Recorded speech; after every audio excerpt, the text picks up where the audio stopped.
Hari Sabtu lah. Sekarang ni dia hujan. Hujan renyai-renyai lah. So tadi aku jumpa satu keluarga. Tak tahu lah. Positif je lah kan.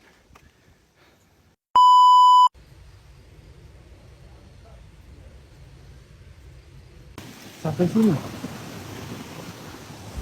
Air deras. Mungkin baru lepas hujan. Betul lah. Dia kalau dekat Gunung Lambak ni, pasal kalau hiking satu orang ataupun hujan-hujan pun okey juga. Tapi jangan hujan lebat lah. Bahaya. Tapi yang penting stay safe. Hati-hati. Tengok guys, tenang kan.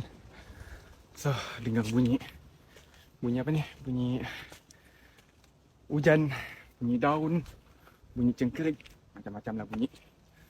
So, ketenangan tu yang kita mau. Tenang je bila hiking, dengar bunyi angin. Kalau kau, macam mana? Bunyi apa yang membuat kau tenang? Sikit lagi, jom. Oh, bahaya lah. Angin kuat.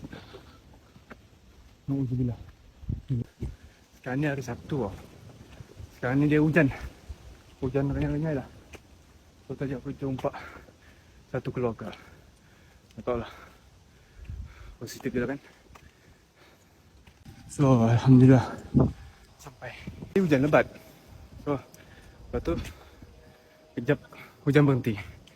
Aku datang lah ngam sampai sini hujan. Dah lang-lang sampai. Naik je lah kos.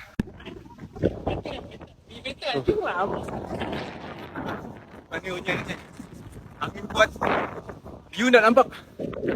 Tapi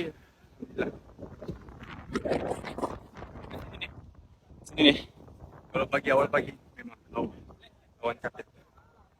So guys, nampak. InsyaAllah stay fit. So guys, jom.